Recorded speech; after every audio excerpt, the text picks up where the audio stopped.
Hello बच्चों, मैं लखन सैनी राजस्थान सरकार और वेदांता के CSR इनिशिएटिव ई कक्षा में आप सबका स्वागत करता हूं, जिसके टेक्निकल पार्टनर हैं मिशन ज्ञान। बच्चों, हम पढ़ रहे हैं कक्षा 10 की गणित की पाठ्य पुस्तक का अध्याय 5 समांतर श्रेणियां भाग 16 के अंतर्गत आज हम चर्चा करेंगे प्रश्नावली 5.3 की प्रश्न संख्या 14 से 17 तक की। प्रश्न संख्या 13 तक बच्चों हम हल कर चुके हैं। उम्मीद करता हूँ उन सभी प्रश्नों का अभ्यास आपने अच्छे से कर लिया है, आपको अच्छे से समझ में भी आ गए। अब देखिए प्रश्नावली 5.3 की प्रश्न संख्या 14 को, और इस प्रश्न संख्या 14 में हमसे कहा गया है 0 और 50 के बीच की विषम संख्याओं का योग ज्ञात कीजिए। 0 और 50 के बीच की जो विषम संख्याएं हैं उनका हमें योग ज्ञात करना है। तो पहले हम बनाएंगे सूची विषम संख्याओं की जो कि 0 और 50 के बीच में आती है। देखिए हल में पहले बना लीजिए सूची, लिखेंगे 0 और 50 के बीच की विषम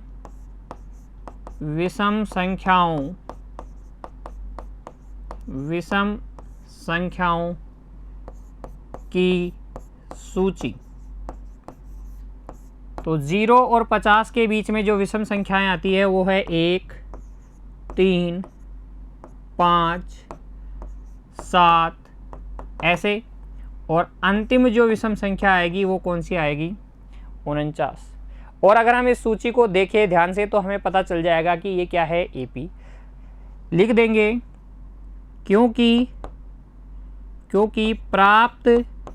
प्राप्त सूची में क्रमागत संख्याओं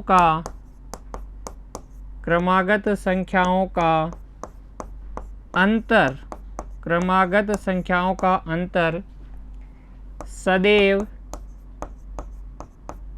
2 है। देख लीजिए सभी क्रमागत संख्याओं का दूसरी में से पहली घटा लीजिए, तीसरी में से दूसरी घटा लीजिए, सबका अंतर 2 का है। इसलिए यह AP है। इसलिए यह सूची क्या है बच्चों? AP है। अब इसके लिए बता दीजिए प्रथम पद, सार्वंतर और अंतिम पद। लिखेंगे अतः AP का प्रथम पद A वो हो गया 1, सार्वअंतर D वो हो जाएगा 2, अंतिम पद L का मान है 49।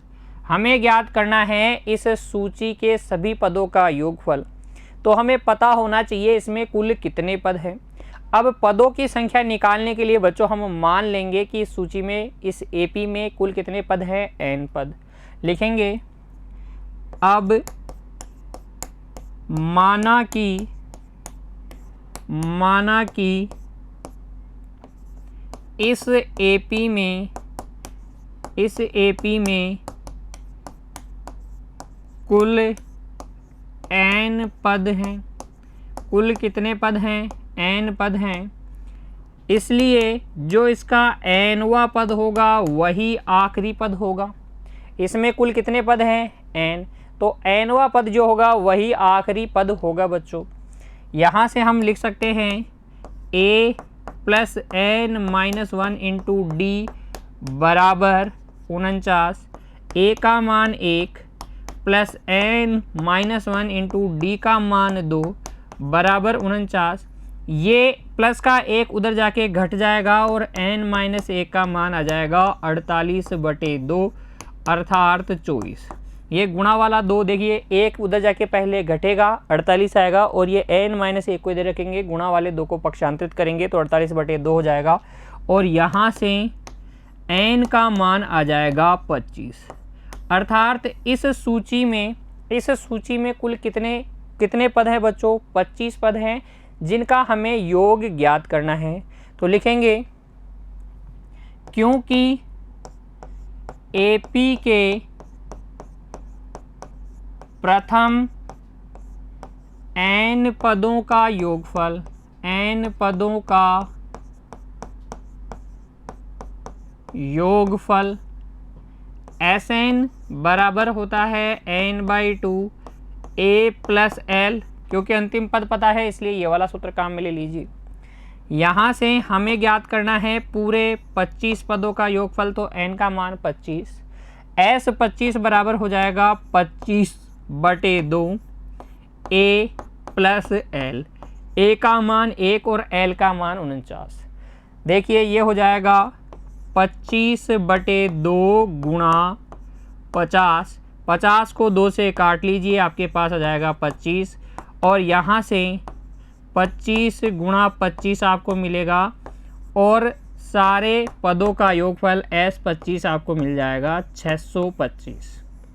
25 को 25 से गुणा करेंगे कितना आ जाएगा 625, अर्थात 0 से लेकर 50 के बीच में जो भी विषम संख्याएं हैं उनका योगफल कितना आएगा बच्चों 625, लिख भी देंगे।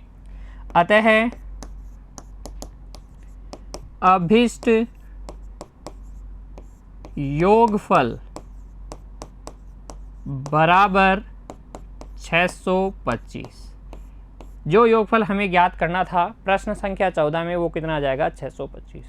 प्रश्न संख्या 14 अब आपको अच्छे से समझ में आ गया है। पुनः बिना देखे प्रैक्टिस कीजिएगा बच्चों, हल करने का प्रयास कीजिएगा।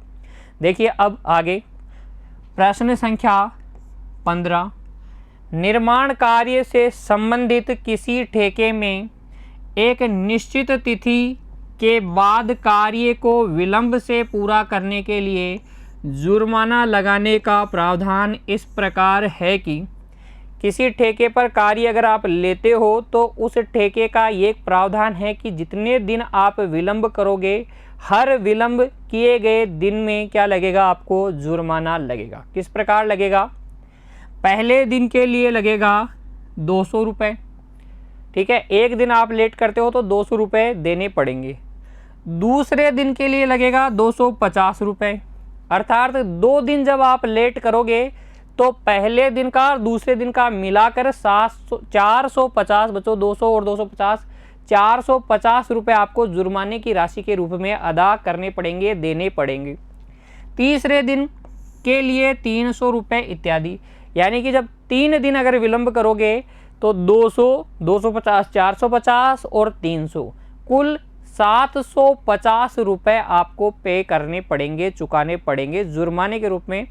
यहाँ हम देख रहे हैं कि उत्तरोत्तर दिन में क्या हो रहा है 50 रुपये की वृद्धि करते जा रहे हैं। हर उत्तरोत्तर दिन के लिए हमें 50 रुपये अधिक पे करने पड़ते हैं बच्चों, ठीक है। अर्थात यहाँ पर भी देखिए लिखिए, प्रश्न में भी बताया गया है प्रत्येक उत्तरोत्तर दिन का जुर्माना अपने ठीक पहले दिन के जुर्माने से 50 रुपये अधिक है। इसको ध्यान से समझिएगा बच्चों, तीसरे दिन का जुर्माना 300 रुपये है, 3 दिनों का नहीं है। 3 दिन विलंब करोगे तो 200 भी लगेंगे, 250 रुपये दूसरे दिन के लगेंगे और तीसरे दिन के 300 रुपये लगेंगे बच्चों, ठीक है। 350 नहीं 300 रुपये, ठीक है। कुल मिलाकर आपको 750 रुपये देने पड़ेंगे। फिर अगर आप चौथे दिन भी विलंब करते हो तो चौथे दिन के रुपए लगेंगे 350, यानी कि कुल हो गए अब आपके पास 750 में 350 जोड़ दीजिए, 800 और 300 1100 रुपये, 1100 रुपये 4 दिन विलंब करने के लगेंगे। एक ठेकेदार को, फिर आपसे पूछा गया है, एक ठेकेदार को जुर्माने के रूप में कितनी राशि अदा करनी पड़ेगी यदि वह इस कार्य में 30 दिन का विलंब कर देता है। अगर ठेकेदार कार्य में 30 दिन का विलंब कर देता है तो उसको कितने रुपए चुकाने पड़ेंगे, इसकी गणना हमें करनी है। देखिए कैसे कैसे हम इस प्रॉब्लम को, इस समस्या को हल करेंगे। हल में लिखेंगे पहले तो वह सूची, उत्तरोत्तर दिनों के लिए जुर्माने की राशियों की सूची बना लेते हैं। लिखेंगे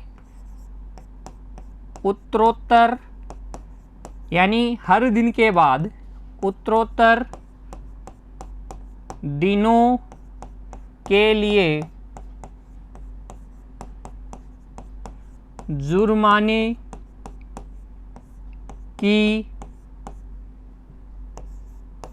राशि की सूची। पहले दिन लगेंगे 200 रुपये, दूसरे दिन का जुर्माना होगा 250। फिर कह रहा हूँ बच्चों, 2 दिन का जुर्माना नहीं है 250, दूसरे दिन का जुर्माना है 2 दिन का जुर्माना 450, तीसरे दिन का जुर्माना और 50 रुपये बढ़ा दीजिए 300 और इत्यादि। हमें गणना करनी है 30 दिन अगर विलंब हो कार्य में तो कुल कितना जुर्माना लगेगा। यहाँ इस सूची को आप देख रहे हैं, क्या है ये, एपी है, तो लिखेंगे क्योंकि प्राप्त सूची में क्रमागत संख्याओं का अंतर सदैव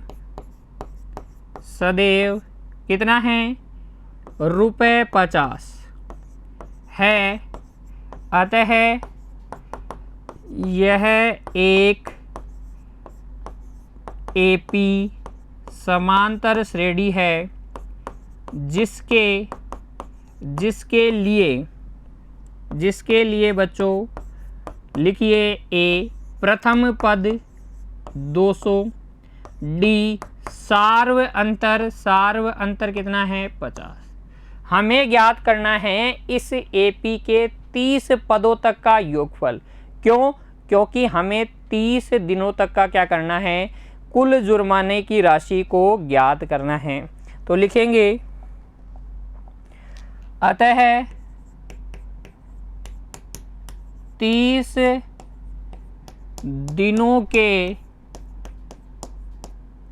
दिनों के विलंब के लिए कुल जुर्माना वो हो जाएगा इसके 30 पदों का योग। क्योंकि हमें पता है एस एन बराबर होता है n/2 2a plus n-1 into D.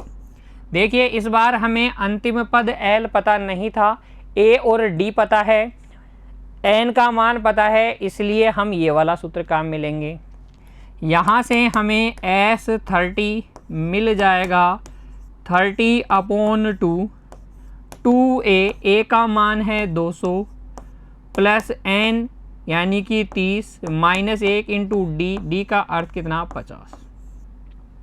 इसको भाग लगा दीजिए, 30 में 2 का भाग लगाएंगे 15 आ जाएगा। अंदर देखिए 400 प्लस 50 को अंदर गुणा कीजिए 1500 आ जाएगा -50।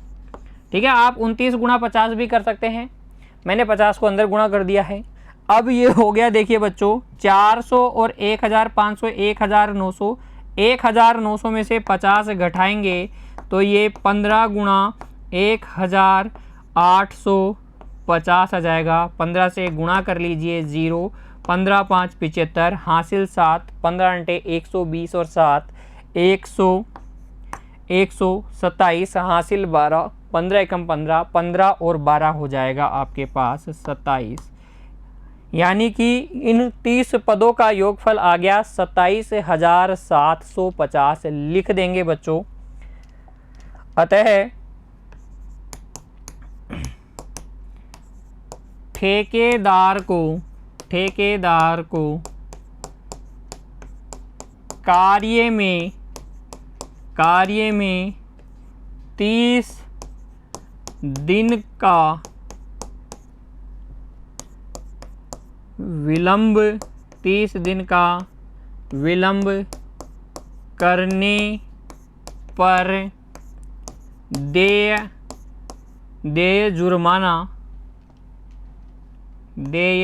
जुर्माना कितना जुर्माना देना पड़ेगा वो जुर्माना होगा 27,750 रुपये।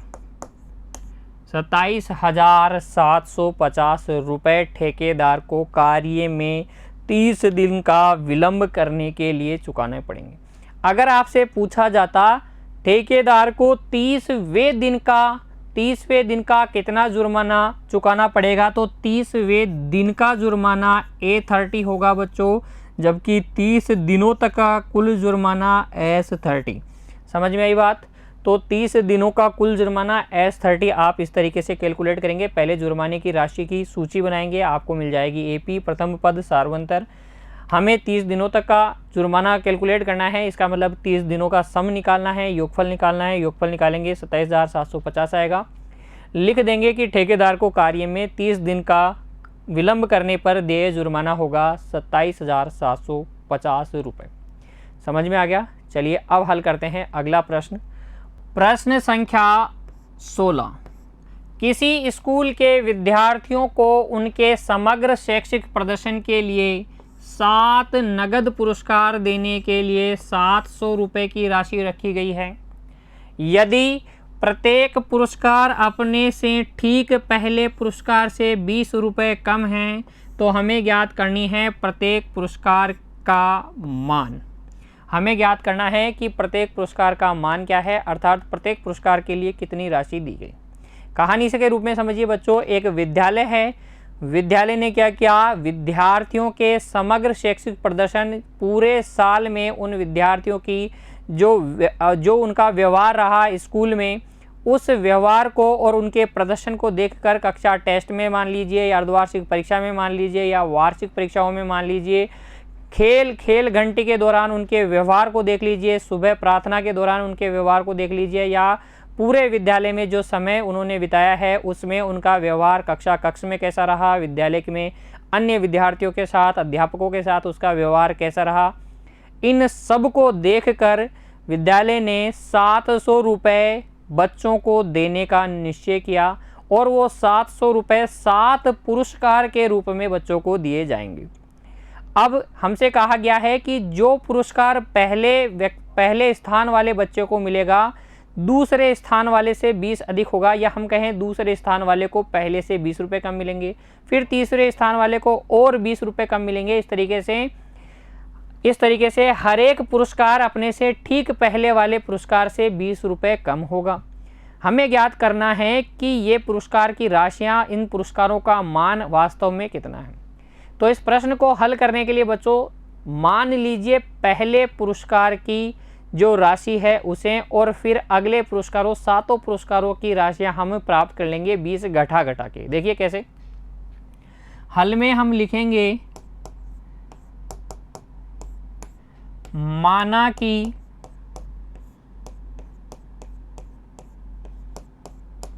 प्रथम पुरस्कार की राशि बराबर A। प्रथम पुरस्कार की राशि क्या है, A रुपये। A रुपये मान लीजिए बच्चों। अतः 7 पुरस्कारों के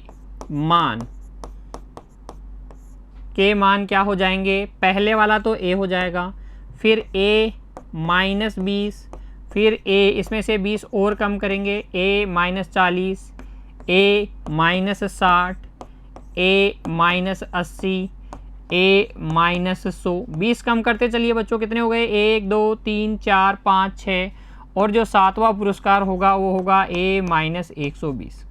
इस तरीके से अगर इन पुरस्कारों के मानों की सूची को देखें तो क्रमागत पदों का अंतर क्या है, समान है। देखिए दूसरे और पहले का अंतर 20 दिया गया है, तीसरे और दूसरे का अंतर भी कितना दिया गया है, 20 दिया गया है। 20 कम होते जा रहे हैं, अर्थात हम अगर दूसरे में से पहला घटाएंगे तो -20 अंतर आएगा। घटा के भी देख लीजिए बच्चों, दूसरा है A -20, उसमें से पहला घटाएंगे तो आ जाएगा माइनस का 20। ऐसे ही तीसरे में से A-40 में से दूसरा घटाओगे A-20 तो भी आपको -20 ही मिलने वाला है, तो भी आपको -20 ही मिलने वाला है। क्रमागत पदों का अंतर क्या है? -20 है। तो लिखेंगे प्राप्त, क्योंकि प्राप्त पुरस्कारों की सूची में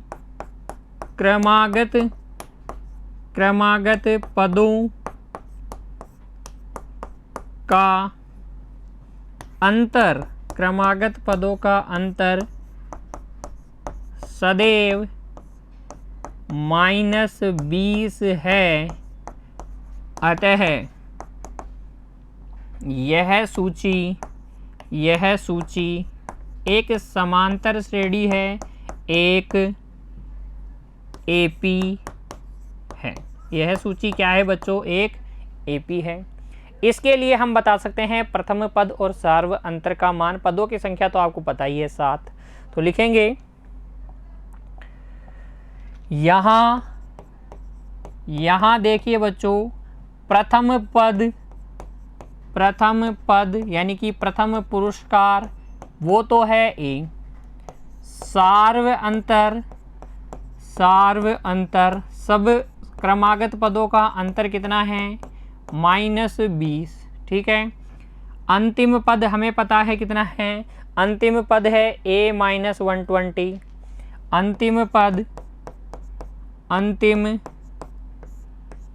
अंतिम पद कौन सा? A7, 7वां पद, या अंतिम पद कितना है?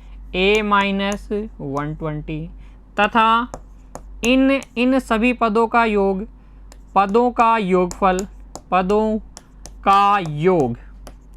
इन सातों पुरस्कारों का योगफल कितना है? वो हमें दिया गया है ₹700। कितना दिया गया है? 700। लिखेंगे बच्चों, क्योंकि SN बराबर होता है N/2, अंतिम पद भी पता है इसलिए A+ लिख दीजिए L। यहाँ इसलिए S7 बराबर हो जाएगा 7/2 A+, 7 पद हैं तो आखिरी पद क्या हो जाएगा? A7। S7 हमें दिया गया है 700 बराबर 7/2। प्रथम पद A ही है और 7वां पद है बच्चों A-120। 7वां पद क्या है? A-120। देखिए 7 से इसको काटेंगे 100 बार कट जाएगा, ये बटे वाला 2 इधर आके गुणा होगा तो ये हो जाएगा 200 बराबर 2A - 120। A और A कितना हो गया? 2A। अब ये माइनस के 120 को इधर पक्षांतरित कर दीजिए 200 की तरफ, तो हमें मिल जाएगा 2A बराबर 320। ये माइनस का 120 200 की तरफ जाके जुड़ जाएगा। 200 और 120 कितना हो गया? 320। और यहाँ से A का मान आ जाएगा, 2 का भाग लगा दीजिए 160। प्रथम पुरस्कार मिल जाएगा आपको 160 रुपये का, लिख भी देंगे बच्चों। अतः प्रथम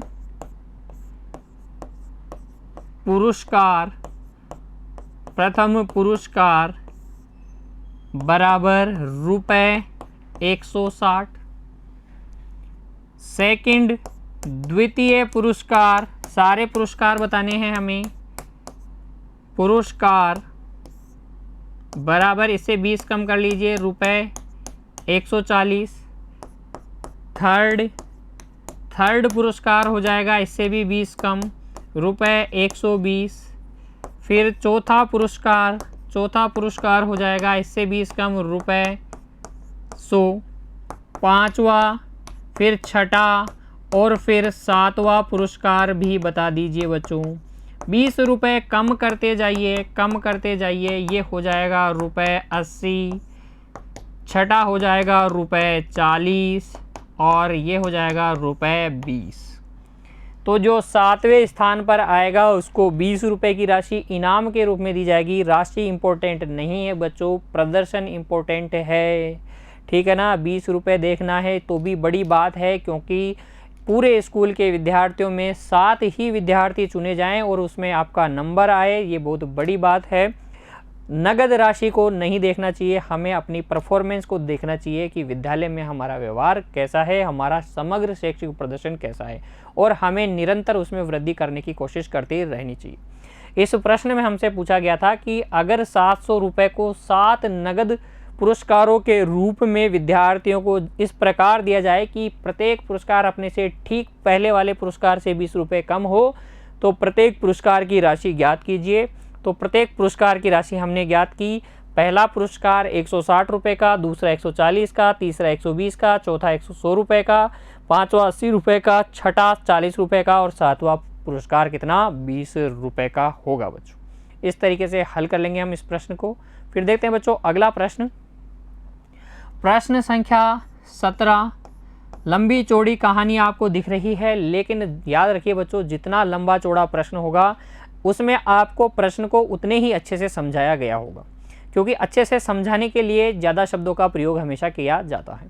तो बड़े प्रश्न को देखकर हमें घबराना नहीं है, उल्टा खुश होना है, क्योंकि हमें वो प्रश्न तो अच्छे से समझाया गया है, हर एक बात को क्लियर की गई है प्रश्न में ही, तो इसका उत्तर तो आसान ही होने वाला है। देखिए इस प्रश्न को हल करते हुए आप ये समझ जाएंगे।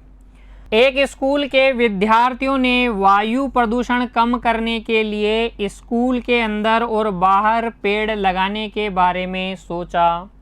न केवल उन्होंने सोचा बच्चों, बल्कि पेड़ लगाए भी। देखिए आगे, यह निर्णय लिया गया कि प्रत्येक कक्षा का प्रत्येक अनुभाग अपनी कक्षा की संख्या के बराबर पेड़ लगाएगा। जिस कक्षा में वह पढ़ रहे हैं उसका एक अनुभाग उतने पेड़ लगाएगा जिस कक्षा में वो पढ़ रहे हैं। जैसे कक्षा 1 का एक अनुभाग 1 पेड़ लगाएगा, उदाहरण से समझिए बच्चों, कक्षा 1 का एक अनुभाग 1 पेड़ लगाएगा, कक्षा 2 का एक अनुभाग 2 पेड़ लगाएगा, कक्षा 3 का एक अनुभाग 3 पेड़ लगाएगा, कक्षा 4 का जो एक सेक्शन होगा, एक अनुभाग होगा, वो 4 पेड़ लगाएगा, 10वीं क्लास का एक सेक्शन 10 पेड़ लगाएगा। ठीक है, इस तरीके से ऐसा कक्षा 12 तक के लिए चलता रहेगा। कहाँ तक के लिए चलता रहेगा? कक्षा 12 तक के लिए चलता रहेगा। प्रत्येक कक्षा के 3 अनुभाग हैं। प्रत्येक कक्षा के कितने अनुभाग हैं? 3 अनुभाग हैं। इस स्कूल के विद्यार्थियों द्वारा लगाए गए कुल पेड़ों की संख्या कितनी होगी, ये हमें ज्ञात करना है कि स्कूल के विद्यार्थियों द्वारा कुल कितने पेड़ लगाए गए। पहले कहानी को समझिए, सूची बनाइए पेड़ों की संख्या की, फिर हम योगफल ज्ञात करेंगे।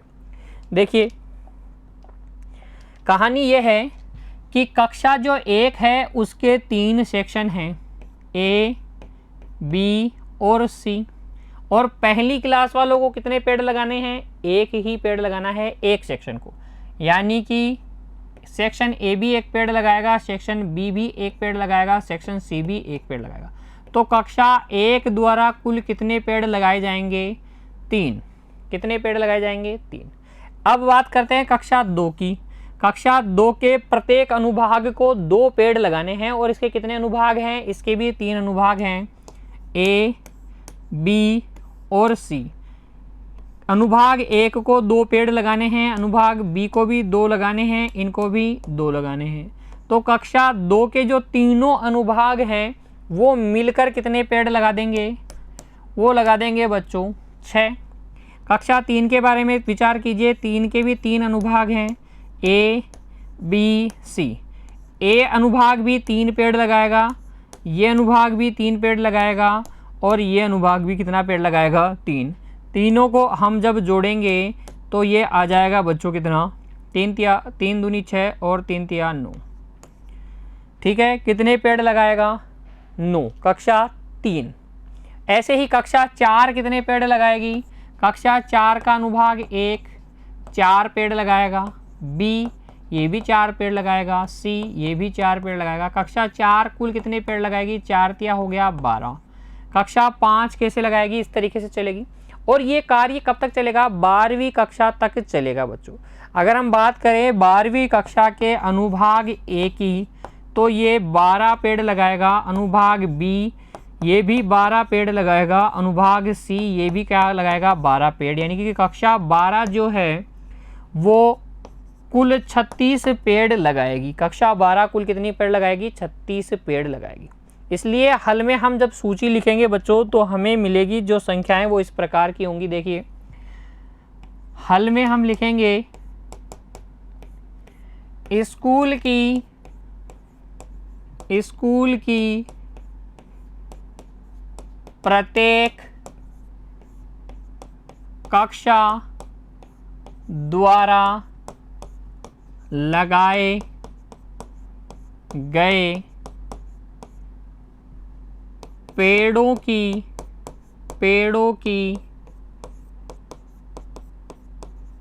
संख्या की सूची। कक्षा 1 कितना लगाएगी, 1 गुणा 3, क्योंकि 1 1 तीनों अनुभाग लगाएंगे। कक्षा 2 2 गुणा 3, कक्षा 3 3 गुणा 3, इस तरीके से कक्षा 12 12 गुणा 3, अर्थात 3 6 9 इत्यादि करते हुए कक्षा 12 कितने, 36। हमें ज्ञात करना है कि ये कुल कितने पेड़ हैं। इस सूची को ध्यान से देखेंगे आपको पता चल जाएगा एपी है, लिख देंगे क्योंकि प्राप्त सूची एक एपी है जिसमें प्रथम पद ए तो है 3, सार्व अंतर डी भी है 3, अंतिम पद कितना है, एल है 36, तथा पदों की संख्या कितनी है, पदों की संख्या एन का मान है 12। 12 कक्षाएं हैं तो कितने पद होंगे, 12। हमें ज्ञात करना है एस 12 कुल कितने पेड़ लगाए, तो लिखेंगे अतः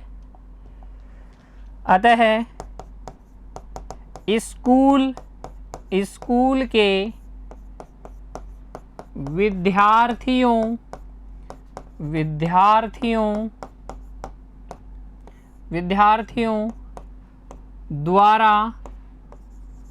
द्वारा लगाए गए कुल पेड़ों की संख्या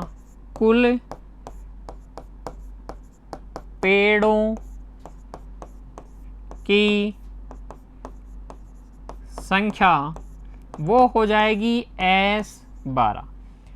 जितने भी पद हैं सबको जोड़ लीजिए। इन सबको जोड़ने का मतलब 12 पदों तक का योगफल ज्ञात करना। तो लिखेंगे क्योंकि एन पदों तक का योगफल होता है n/2 a प्लस एल, इसलिए S12 हो जाएगा 12/2। a का मान कितना है, a का मान है 3, अंतिम पद कितना है 36, a का मान है 3, अंतिम पद है 36, n का मान है 12। तो यहाँ से 12 में 2 का भाग लगाएंगे 6, गुणा कितना 39, गुणा कर लीजिए 6 नाम 54 हासिल 5, 6 तिया 18 और 5 23। देखिए 6 नाम 54 की 4 हासिल 5, 6 तिया 18 और 5 23। यानी कि कुल मिलाकर कक्षा स्कूल के विद्यार्थी कितने पौधे लगाएंगे, कितने पेड़ लगाएंगे बच्चों, वो लगाएंगे 234। कितने 234 लिख भी देंगे। इस बात को कैसे लिखेंगे बच्चों, आता है अभिष्ट कुल पेड़ों की संख्या, कुल पेड़ों की संख्या बराबर 234। कितनी 234। इस तरीके से हल कर लेंगे बच्चों प्रश्न संख्या 17 तक को। उम्मीद करता हूँ जिन भी प्रश्नों की चर्चा आज हमने की है सारे आपने मेरे साथ हल किए हैं और पुनः हल करने का प्रयास करेंगे। बिना देखे हल करेंगे बच्चों तो आपको अच्छे से समझ में आएगा। अगर कहीं कोई दिक्कत आती है तो पुनः वीडियो देखिए और फिर से समझने का प्रयास कीजिए। मिलते हैं अगली कक्षा में, तब तक के लिए खुश रहिए, पढ़ते रहिए बच्चों। धन्यवाद।